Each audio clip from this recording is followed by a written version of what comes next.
दिशा Gupta story में आपका स्वागत है। स्टोरी का टाइटल है माँ की ममता तो अनमोल है। तो आज की स्टोरी शुरू करते हैं। एक छोटे से कस्बे में समीर नाम का एक लड़का रहता था। बचपन में ही पिता की मृत्यु हो जाने के कारण परिवार की आर्थिक स्थिति बड़ी दयनीय थी। समीर की माँ कुछ पढ़ी लिखी जरूर थी, लेकिन उतनी पढ़ाई से नौकरी कहाँ मिलने वाली थी। सो घर घर जाकर बर्तन माँज कर और सिलाई बुनाई का काम करके किसी तरह अपने बच्चे को पढ़ा लिखा रही थी। समीर स्वभाव से थोड़ा शर्मीला था और अक्सर चुपचाप बैठा रहता था। एक दिन जब वो स्कूल से लौटा तो उसके हाथ में एक लिफाफा था। उसने माँ को लिफाफा पकड़ाते हुए कहा, माँ, मास्टर साहब ने तुम्हारे लिए ये चिट्ठी भेजी है, जरा देखो इसमें क्या लिखा है।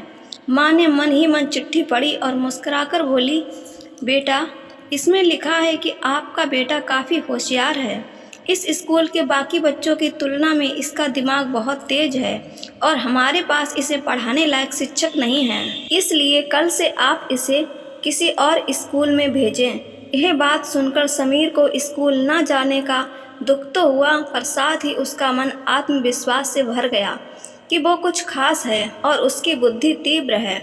माँ ने उसका दाखिला एक अन्य स्कूल में करा दिया। समय बीतने लगा। समीर ने खूब मेहनत से पढ़ाई की। आगे चलकर उसने सिविल सर्विसेज परीक्षा भी पास की और आईएएस ऑफिसर बन गया।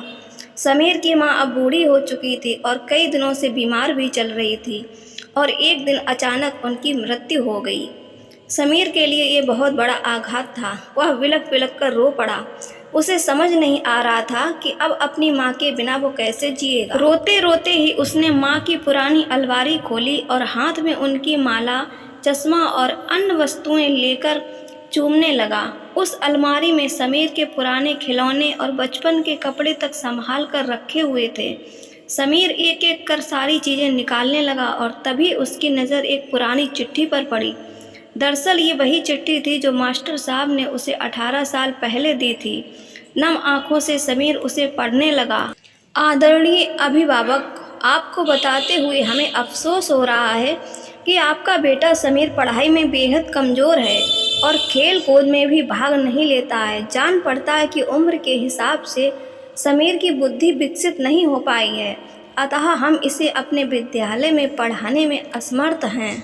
आपसे निवेदन है कि समीर का दाखिला किसी मंद बुद्धि विद्यालय में कराएं अथवा खुद घर पर रखकर इसे पढ़ाएं। सादर प्रिंसिपल। समीर जानता था कि भले अब उसकी माँ इस दुनिया में नहीं रही, पर वो जहाँ भी रहे उनकी ममता, उनका आशीर्वाद सदा उस पर बना रहेगा, क्योंकि माँ की ममता तो अनमोल होती है।